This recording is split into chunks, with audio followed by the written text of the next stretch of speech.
vamos a hablar de incontinencia urinaria. Es importante que nos quedemos con un concepto. La micción y la continencia son dos actos que son voluntarios e involuntarios a la vez. ¿Qué quiere decir? Nosotros podemos orinar cuando queremos, pero muchas veces la regulación de lo que sería la micción depende también de actos involuntarios, ¿eh? Los animales no tienen la capacidad de decidir cuándo y cómo van a orinar, y tienen una serie de núcleos y de centros reguladores que los que nos harían lo que sería la micción involuntaria. Nosotros tenemos que tener en consideración que cualquier alteración que tengamos a nivel anatómico de la vejiga o del esfínter, del tracto urinario, nos puede generar una incontinencia urinaria, pero también cualquier alteración a nivel de la regulación cerebral de la micción, que sería el acto voluntario, también nos puede generar una pérdida involuntaria de orina. La micción tiene una serie de núcleos que regulan lo que sería el llenado y el vaciado miccional, patologías a nivel de la médula, patologías de aplastamiento vertebral. Nos pueden producir pérdidas involuntarias de orina, aunque nuestra mente nos esté diciendo que no debemos orinar. De aquí la importancia de la integridad anatómica tanto del sistema nervioso central y periférico como anatómicamente de la vejiga y de la uretra. ¿Qué es la incontinencia urinaria? Bueno, pues la incontinencia urinaria es cualquier queja de pérdida involuntaria de orina. Cuando un paciente o una persona nos dice: noto que se me escapa la orina, podemos decir que a partir de aquí este paciente ya tiene una incontinencia urinaria. ¿Qué importancia tiene la incontinencia urinaria? Pues es una patología con una prevalencia súper elevada. Estos son estudios españoles. Es el estudio del Observatorio Nacional de la Incontinencia, es un metaanálisis publicado en el año 2010, en el que observamos que la prevalencia en la población española, estandarizada a la población de 2009, se calcula que puede ser de 6,5 millones de personas en España que son incontinentes, de los que 5 millones serían mujeres y 1,5 millones serían varones. Eso nos muestra la importancia. Es equiparable a la hipertensión, muy superior a la diabetes y a otras patologías que consideramos como de mayor prioridad. Lo que pasa es que es una patología escondida, silente. Se sabe que en la mujer hay dos picos de afectación de incontinencia. Hacia los 40 años sería un pico sobre todo de incontinencia de esfuerzo, y a partir de los 60 años aparecería la incontinencia por urgencia. En los varones suele aparecer a partir de los 60 años la prevalencia de incontinencia urinaria. Como vamos a ver luego, existen diferentes factores de riesgo. Pero ¿qué nos produce la incontinencia urinaria? La incontinencia urinaria es una patología en muchos casos muy oculta, altera muchísimo la calidad de vida. Los pacientes que presentan una incontinencia urinaria en muchas ocasiones se aíslan, limitan actividades por miedo a la pérdida involuntaria de orina. Es un paciente que sale poco a la calle, no quiere ir de viaje. ¿Por qué? Porque puede tener ese deseo miccional que le va a impedir poder hacer una vida considerada normal. Esto a las largas nos produce procesos de evitación. Yo evito hacer actividades, salir, no quiero ir al cine, no quiero ir al teatro. Nos produce más depresión, mayor ansiedad, y el paciente también tiene problemas a nivel en el ámbito laboral. Una persona que tiene una incontinencia, sobre todo si es de urgencia, está trabajando en según qué puesto de trabajo, le puede generar un problema para mantener su rato. Una cadena de montaje, por ejemplo. Una persona que esté en una cadena de montaje y que necesita orinar cada hora, cada media hora. Es muy difícil que pueda estar trabajando. Y esto también a la larga, las pérdidas involuntarias nos produce alteraciones en la higiene personal de las personas. ¿Qué pasa con la incontinencia urinaria? Que es una patología que no implica un aumento de la mortalidad, pero sí que nos altera muchísimo la calidad de vida. ¿Qué tipos de incontinencia tenemos? Bueno, pues puede ser transitoria, que sería la que dura menos de un mes. Es aquella incontinencia que aparece en procesos concretos. Un paciente que tiene un delirio, que tiene una infección de orina, que tiene una patología aguda, una epilepsia, no sé, cualquier patología que nos produzca una relajación de esfínteres. No quiere decir que tenga una incontinencia mantenida, pero puntualmente este paciente tiene una incontinencia urinaria transitoria. Los tipos más frecuentes serían la incontinencia urinaria de esfuerzo, sobre todo en la mujer. La incontinencia urinaria de esfuerzo es aquella que aparece al realizar un esfuerzo, al correr, al saltar, al coger peso. Luego, la incontinencia urinaria de urgencia. La incontinencia urinaria de urgencia es aquella que se manifiesta con un deseo imperioso de orinar. El paciente no puede aguantar las ganas de orinar, tiene un fuerte deseo de orinar y a veces tiene que salir corriendo y en muchas ocasiones no consigue evitar el escape de orina. Y luego hay otro tipo de incontinencia que esta suele aparecer sobre todo en mujeres a partir de los 60 años, que sería la incontinencia mixta. Previamente se tiene una incontinencia de esfuerzo y con la edad aparece la incontinencia de urgencia. La incontinencia de urgencia es la más frecuente en los varones. Aparece tanto en hombres como en mujeres. La mixta suele aparecer más en mujeres a partir de los 60 años. Y luego tenemos otro tipo de incontinencia no tan frecuente, que es la incontinencia por rebosamiento. Se produce cuando existe un problema de vaciado, puede ser por un problema de obstrucción, de dificultad de salida de la orina, como podría ser una hiperplasia benigna de próstata muy grave, produce una dificultad miccional y la orina sale por rebosamiento, y también podemos tener incontinencia por rebosamiento en pacientes que tengan una atonía vesical.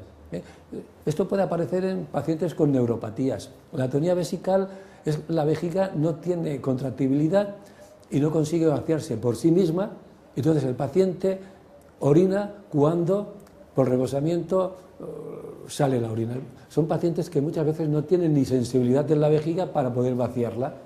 Y luego la incontinencia funcional es este paciente que, no teniendo ninguna alteración valorable, tiene una dificultad de movilidad.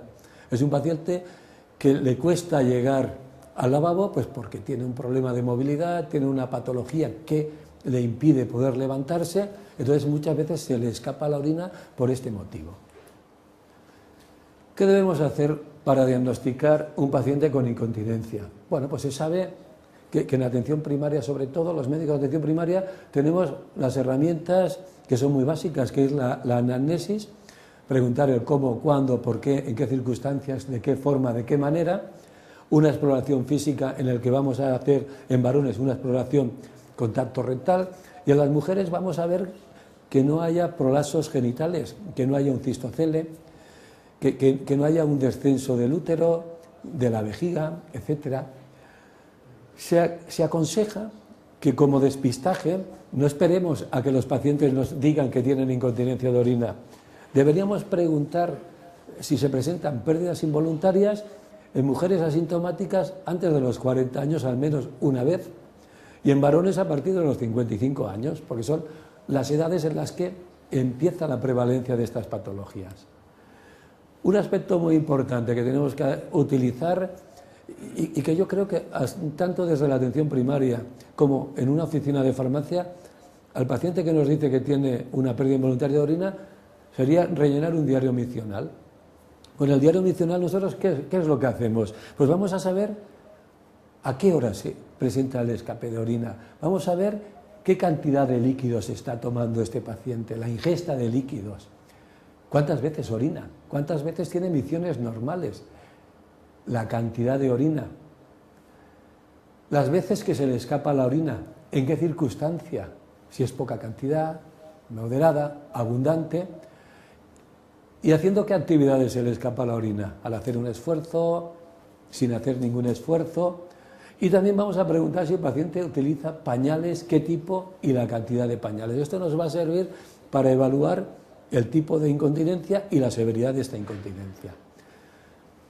Otro tema que yo creo que es muy importante y que deberíamos saber utilizar tanto en la atención primaria como en la oficina de farmacia sería que los pacientes que nos dicen que tienen una pérdida de orina sería rellenar el cuestionario ICIC-SF, que es el cuestionario validado a nivel internacional, está validado también al español y es muy sencillo. Nos va a dar con 4 preguntas, nosotros vamos a saber con un alto valor predictivo el tipo de incontinencia que presenta el paciente, la gravedad de la incontinencia y cómo le afecta la calidad de vida. Vamos a preguntar primero con qué frecuencia pierde la orina el paciente. Puede ser nunca, una vez a la semana, 2, 3 veces a la semana, una vez al día, varias veces al día, continuamente. Esto nos va a dar un poco una información sobre la magnitud y la severidad de esta incontinencia. También vamos a preguntar la cantidad de orina que se le escapa. No se me escapa nada, una vez a la semana, una en cantidad moderada, mucha cantidad. Si el paciente a estas dos preguntas nos dice un 0 en ambas preguntas, pues posiblemente este paciente no tiene incontinencia, solo que tengamos una puntuación, sea del valor que sea, a cualquiera de estas dos preguntas, ya podemos decir que este paciente presenta una incontinencia urinaria. Luego, un aspecto que también nos valora este cuestionario es la calidad de vida. Nos la valora de nada a mucho. Esto es orientativo de cómo lo vive, porque se ha visto que la misma incontinencia urinaria en una persona joven le puede afectar muchísimo su calidad de vida y en una persona anciana le puede afectar poco. Esto también tiene importancia de cara al tipo de tratamiento que vamos a pautar. Y luego, la última pregunta, la cuarta, nos va a dar información en qué circunstancias aparece la pérdida de orina. Antes de llegar al servicio, cuando toso o estornudo, mientras duermo, cuando termino de orinar y ya me he vestido, sin motivo evidente, de forma continua. Pues bueno, con esto vamos a orientar el tipo de incontinencia, si es de urgencia, si es de esfuerzo, si es mixta, si es por rebosamiento, si es una incontinencia funcional. Se ha visto que utilizando solamente el cuestionario ICIC-SF tenemos un valor predictivo positivo de saber cuál es la causa y de que este paciente seguro que tenga una incontinencia urinaria del 88,3%. Quiere decir que casi el 90% de las veces podremos saber el tipo y la causa de esta incontinencia de estos pacientes. Pero además, si nosotros utilizamos una buena anamnesis y una buena exploración física, el valor predictivo positivo es del 97%. Sin utilizar pruebas complicadas, ni ecografías, ni urodinámicas. Cuando tengamos una sospecha y no tengamos una claridad de cuál puede ser la causa, lo que tenemos que hacer es derivar al especialista, urólogo o ginecólogo, para que realice un estudio urodinámico. Pero sin necesidad de estas pruebas podemos diagnosticar este tipo de patologías. ¿Qué factores de riesgo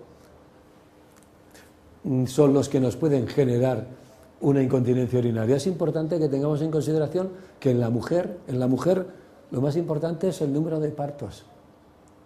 Los partos tienen una relación importantísima en la aparición de una incontinencia urinaria. Se ha visto que a mayor número de partos, mayor probabilidad de presentar una incontinencia urinaria. Aunque el parto no sea por vía vaginal. Si es por vía vaginal, muchísimo más. Pero también el embarazo per se. El embarazo per se ya es un riesgo. El haber estado embarazada, aunque no hayamos tenido un parto, bueno, que el feto ha muerto, cualquier patología, esto ya es suficiente para saber que esta mujer va a tener mayor riesgo de tener una incontinencia.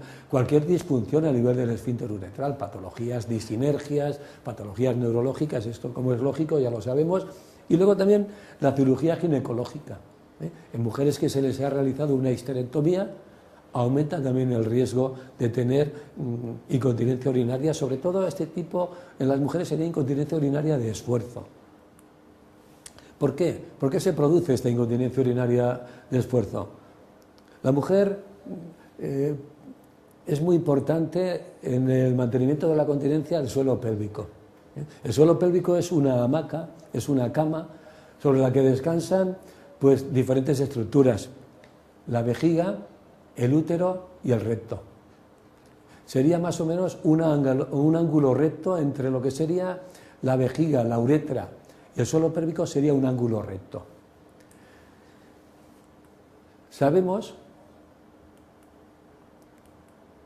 que cuando se han tenido partos, embarazos y con la edad, este suelo pélvico disminuye su fuerza. Entonces, la angulación de ángulo recto ha variado. En un suelo pélvico normal, las fuerzas, en vez de descender verticalmente, actuarían horizontalmente. Es muy difícil que se escape la orina. Cuando tenemos un descenso del suelo pélvico, con la misma fuerza, esta se dirige hacia abajo y predispone a que tengamos pérdidas de orina. Aquí lo vamos a ver mejor en este gráfico. tenemos un aumento de la fuerza abdominal, pues al toser, al coger peso. Si el suelo pélvico está indemne, vamos a tener una integridad y vamos a ser continentes. Cuando la misma fuerza, el suelo pélvico está afectado, ha descendido y la angulación ya no es de un ángulo recto, se nos va a producir una pérdida de orina. Perdón. En el varón existen una serie de factores de riesgo diferente a la mujer. Pero también el varón presenta incontinencia urinaria de esfuerzo. ¿Y cuándo aparece incontinencia urinaria de esfuerzo? Cuando se le ha sometido a un tratamiento quirúrgico por prostatectomía radical. Pacientes que tienen un cáncer de próstata, el tratamiento que se suele realizar es una prostatectomía radical. Se saca toda la próstata y, queramos o no, se afecta el esfínter. Entonces, en un 30% de los pacientes tras una prostatectomía radical presentan incontinencia urinaria de esfuerzo. Se ha visto que en la mitad, con el tiempo, en un año o dos, esta incontinencia desaparece, pero en un 15% perdura esta incontinencia. E igualmente se sabe que pacientes con síntomas del tracto urinario inferior, sobre todo los que tienen una vejiga hiperactiva, nos puede producir una incontinencia de urgencia. Sería la imperiosidad miccional, el paciente no puede aguantar las ganas, se aumentan las contracciones de la vejiga y en muchas ocasiones se escapa la orina. Y luego también en patologías que nos produzcan una deficiencia a nivel del esfínter. Con la edad, hombres y mujeres tenemos una serie de factores muy parecidos. El tener años, se sabe que a nivel del músculo del suelo pélvico se pierde la fuerza en un 30-40% de la capacidad del suelo pélvico. Patologías como la diabetes predisponen y facilitan también la pérdida involuntaria de orina, las infecciones de orina, sobre todo cuando estas son de repetición, patologías como puede ser una demencia, un deterioro cognitivo y trastornos neurológicos, un Parkinson, una esclerosis múltiple, cualquier patología a nivel del sistema nervioso central y periférico, tanto en hombres como mujeres, nos pueden producir pérdidas involuntarias de orina. Habitualmente en este tipo de patología neurológica, lo más común que sean incontinencias urinarias de urgencia. ¿Qué nos dicen las guías a la hora de pautar el tratamiento de un paciente con incontinencia urinaria? Bueno, pues el tratamiento variará según el tipo de incontinencia urinaria. No vamos a tratar una incontinencia de esfuerzo exactamente igual que una incontinencia urinaria de urgencia. Pero indistintamente de cualquier tipo de incontinencia, todas las guías coinciden en una serie de medidas. Pues vamos a evitar la ingesta innecesaria de alcohol. Una persona que tiene una incontinencia de urgencia, la cerveza es un diurético, aumenta las ganas de orinar, aumenta la diuresis. En todo lo posible lo debemos evitar.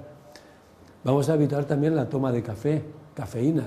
El café y la teína también, el té, producen irritación a nivel vesical, de la mucosa vesical, aumentan las ganas de orinar. Pero también tenemos que tener en consideración fármacos, sobre todo los diuréticos en un paciente que tiene una incontinencia urinaria de urgencia, debemos evitar en todo lo posible. Pacientes con insuficiencia cardíaca que tengan retención de líquidos, muchas veces es imposible, pero si no tienen retención de líquidos, podemos evitar y debemos evitar la utilización de diuréticos en hipertensión. Antes de pautar un tratamiento con un diurético debemos preguntar si el paciente tiene incontinencia de urgencia, porque podemos empeorar una vejiga hiperactiva que aún no nos ha producido incontinencia. También tenemos que tener en consideración la utilización de antidepresivos, sobre todo tricíclicos. Los tricíclicos nos pueden producir una retención de orina. En un paciente que ya tiene una dificultad del vaciado vesical por HBP o por cualquier problema de atonía vesical, la utilización de un tricíclico nos puede producir una retención de orina e incontinencia urinaria por rebosamiento. Y un aspecto que debemos siempre tener en consideración: vamos a aumentar que el paciente haga más ejercicio, que no sea un ejercicio traumático, que no altere el suelo pélvico. Caminar sería el ejercicio mejor para evitar complicaciones, perder peso. Se ha visto que los pacientes con obesidad presentan mayor probabilidad de tener incontinencia urinaria y si pierden peso mejora muchísimo la incontinencia. El estreñimiento también es un aspecto importante que debemos evitar en todo lo posible. Bueno, pues aquí vemos lo que nos dice las guías de buena práctica clínica. Cambios de estilo de vida, ejercicios de rehabilitación del suelo pélvico, son válidos para incontinencia de esfuerzo tanto en la mujer como en el varón, e incluso también son válidos en incontinencia urinaria de urgencia, no tanto como en incontinencia de esfuerzo, pero son métodos importantes. Reeducación vesical. La reeducación vesical es importante sobre todo en pacientes con incontinencia urinaria de urgencia. Y el tratamiento farmacológico, el único que ha demostrado eficacia en incontinencia urinaria de urgencia, son los anticolinérgicos. Siempre, como hemos dicho antes, utilizando el diario miccional. El diario miccional nos va a facilitar la evolución, vamos a conocer cómo mejora este paciente y podemos evitar esta ingesta de líquidos innecesarias, sobre todo pacientes que a lo mejor por la noche se han de levantar muchas veces porque tienen problemas de incontinencia, pues evitar la ingesta excesiva de líquidos antes de irse a dormir, el vasito de leche del abuelo, la sopita, etcétera, etcétera. ¿Qué son las técnicas de fisioterapia y rehabilitación? Bueno, pues son una serie de ejercicios en diferentes posturas que nos van a facilitar aumentar la fuerza y el tono de la musculatura del suelo pélvico. Se ha visto en diferentes estudios que en mujeres la utilización de estas técnicas nos evitan en más del 50% las pérdidas involuntarias de orina. También están indicados, como hemos dicho antes, en pacientes con incontinencia de urgencia y en varones a los que se le ha realizado una prostatectomía radical. Si el paciente tiene dificultad para realizar los ejercicios de suelo pélvico, en mujeres podemos utilizar los conos vaginales. Son una serie de conos de diferente peso introducidos en la vagina que el paciente tiene que mantener como mínimo durante media hora o una hora cada día, y lo que hace es aumentar el tono y la fuerza muscular. Si el paciente, por la incontinencia que tiene, no presenta ningún tono muscular, no tiene ninguna fuerza muscular, no podemos indicar ejercicios de suelo pélvico, ni tampoco los conos vaginales. Lo que estaría más indicado sería la electroestimulación. Son unas técnicas que necesitan aparataje especial y que nos van a estimular esta musculatura a partir de una serie de descargas eléctricas. También es muy válido este tipo de tratamiento en la mejora de pacientes con incontinencia urinaria de urgencia. Ejercicios de suelo pélvico tienen una evidencia 1A, quiere decir que tienen el grado máximo de evidencia. Coste-efectividad sería el mejor tratamiento en los pacientes con incontinencia urinaria de esfuerzo en mujeres que no requieran un tratamiento quirúrgico. Si el paciente tiene cistoceles, prolapsos, este es un paciente que requiere una evaluación especializada. Los conos vaginales tienen una evidencia algo inferior, evidencia B, y la electroestimulación tiene una evidencia B. La terapia de conducta. La terapia de conducta, muy indicada sobre todo en pacientes con incontinencia urinaria de urgencia, consiste en enseñar al paciente a orinar, indicarle que orine cada cierto tiempo. Muchas veces en esto es importantísimo el diario miccional. Vamos a ver cada cuánto tiempo orina el paciente y se le va a indicar que se adelante a la pérdida involuntaria de orina. Y durante semana por semana al paciente le vamos a indicar que vaya aumentando el periodo entre micción, al menos 15 o 30 minutos más, alargando cada semana. Si empezamos con media hora, es decir, conseguimos la continencia, la semana siguiente 45 minutos, cada 45 minutos vamos a orinar, la siguiente cada hora. Así hasta que consigamos que el paciente mantenga la continencia durante 2 o 3 horas y ya lo vamos a mantener paulatinamente. No es bueno orinar excesivamente muchas veces si no es necesario. Es importante tener estimulado el tono de la vejiga, pero tampoco es bueno estar muchas horas sin orinar, porque vamos a producir alteraciones a nivel de la sensibilidad de la vejiga.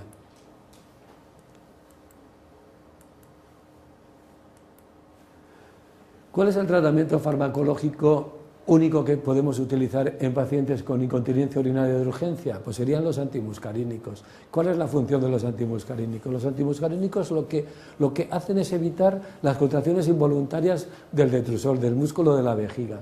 Actúan sobre una serie de neuroreceptores colinérgicos que son los que nos producen las contracciones. Vamos a inhibirlas a partir de estos fármacos que van a bloquear la acción de estos receptores.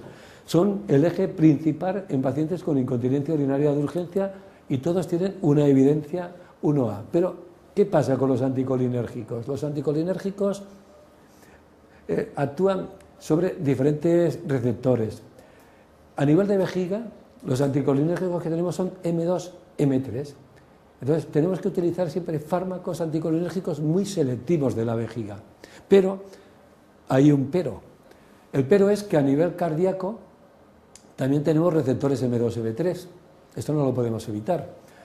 Tenemos a nivel de glándulas salivares receptores M3 y a nivel del ojo tenemos receptores M3. ¿Qué quiere decir? Que utilizando bien los fármacos no podemos evitar los efectos secundarios. Sequedad de boca, sequedad ocular y a veces nos pueden producir taquicardias y arritmias cardíacas. E incluso también a nivel intestinal tenemos también receptores M3. Entonces, claro, el paciente va a tener estreñimiento. Sí que tenemos que evitar fármacos que actúen sobre los receptores M1 o M5. ¿Por qué? Porque son los receptores que tenemos a nivel cerebral. Entonces, si bloqueamos los receptores M1, M5, lo que vamos a producir es deterioro cognitivo, sobre todo en pacientes mayores de 60, 65 años, debemos evitar el uso de anticolinérgicos que no sean selectivos, porque nos van a producir problemas a nivel cerebral. ¿Cuáles son los fármacos que tenemos? Pues los que están con evidencia 1A a nivel de vejiga hiperactiva e incontinencia urinaria son oxibutunina. Es un fármaco, podemos decir que es el más eficaz de todo, pero tiene un inconveniente, que no es tan selectivo. También actúa sobre los receptores M1. En pacientes mayores debemos evitarlo. ¿Por qué? Porque nos puede producir un deterioro cognitivo. Un paciente que tenga una demencia es un fármaco que no debemos utilizar nunca. En un paciente joven, en niños, el fármaco ideal. En un niño que tiene vejiga hiperactiva 15, 20 años, es el fármaco ideal porque es el más eficaz de todos. A medida que nos hacemos más mayores, debemos utilizar más selectivos. Los más selectivos serían torterodina, solifenacina. Cloruro de trospio no es tan eficaz, pero tiene muchos menos efectos secundarios. Y últimamente fesoterodina. Tenemos que quedarnos con este tipo de fármacos. Eso sí, siempre al paciente hay que explicarle. Tendrá sequedad de boca, sequedad ocular y en muchos casos estreñimiento. Es un efecto secundario del tratamiento, pero si de verdaderamente el paciente nota una mejoría, son efectos secundarios que se suelen aguantar bastante bien. ¿Cuándo no deberemos dar un anticolinérgico? Pues cuando el paciente tiene retención de orina. En un paciente que tiene una retención de orina, como vamos a inhibir las contracciones de la vejiga, vamos a generar retención de orina. En pacientes que tienen glaucoma de ángulo estrecho, en pacientes con glaucoma, sobre todo de ángulo estrecho, no vamos a utilizar los anticolinérgicos. Pacientes con miastenia gravis, pacientes con colitis ulcerosa, afectaciones del colon, megacolon tóxico. Son pacientes que tienen mucha dificultad para defecar. Si damos un anticolinérgico les vamos a producir un estreñimiento y más complicaciones que beneficio. Y tendremos mucha precaución en pacientes que tienen insuficiencia renal e insuficiencia hepática.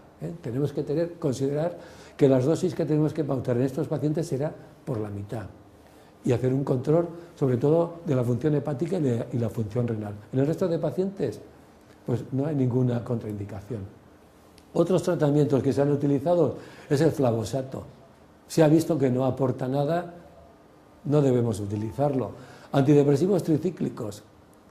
Pues los antidepresivos tricíclicos se han utilizado durante mucho tiempo como tratamiento de vejiga hiperactiva e incontinencia de urgencia, pero en pacientes cardiópatas tenemos que ir con mucha precaución porque les puede producir cardiopatía y hasta infarto de miocardio. Otro tratamiento que últimamente está demostrando una efectividad en pacientes muy seleccionados es la toxina butulínica. La toxina butulínica se han de inyectar a nivel intravesical. Se ponen diferentes inyecciones de toxina butulínica en diferentes puntos de la vejiga y estaría indicado en pacientes que tienen una incontinencia urinaria de urgencia secundaria a una patología neurológica, sobre todo en una vejiga neurógena. En pacientes con vejiga neurógena es el fármaco que mejor nos aporta beneficio, pero es un tratamiento que lo debe pautar el especialista. Otros tratamientos, pues en pacientes que tienen una atonía vesical o una incontinencia por rebosamiento, cateterización intermitente, catéter permanente. Esfínter artificial sería en pacientes varones que se les ha hecho una prostatectomía radical, que no mejoran y que no se evita la incontinencia mediante ejercicios de suelo pélvico. Si esta incontinencia es muy severa, lo que vamos a hacer es colocar un esfínter artificial. Esto lo tiene que pautar el especialista, el urólogo, pero que sepamos que a veces hay pacientes que se beneficiarán con un esfínter. Los absorbentes debemos que ir con cuidado. No debemos dejar de usarlos, pero hemos de pensar que el paciente que vamos a utilizar absorbentes es un paciente que se le va a crear una dependencia, va a ser una incontinencia urinaria definitiva y que posiblemente ya no tiene solución. Debemos saber utilizar el tipo de absorbentes según las características del paciente, si es varón, si es mujer, según su peso, según su cintura, etcétera, etcétera. Pero que tengamos en cuenta que es importante saber utilizarlos en pacientes que tienen un deterioro cognitivo, un Alzheimer, patologías neurológicas y que no se van a beneficiar con otros tipos de tratamientos, sería la indicación. Personalicemos el uso de este tipo de tratamientos. Quirúrgico, sobre todo en mujeres que tienen incontinencia urinaria de esfuerzo, que no mejoran y que presentan cistoceles y prolapsos del útero. El tratamiento quirúrgico puede ser diferente, puede tratarse desde colposuspensión, sling, barras de tensión. Esto es un tratamiento que lo va a pautar el ginecólogo y el urólogo. Y en el varón que tiene una lesión esfinteriana, como hemos dicho antes, aquí posiblemente el tratamiento sería un esfínter artificial. En conclusión, podemos decir que la incontinencia urinaria es una patología muy prevalente, como hemos visto, que da muchos problemas, que generalmente está infradiagnosticada, infratratada y para mí lo que es más grave es infravalorada. No tenemos en consideración el problema social que esta patología genera y sobre todo que repercute muchísimo en la calidad de vida. Y hemos de tener en consideración que es una patología que tratada a tiempo, conocida a tiempo, tiene una solución. Muchas gracias.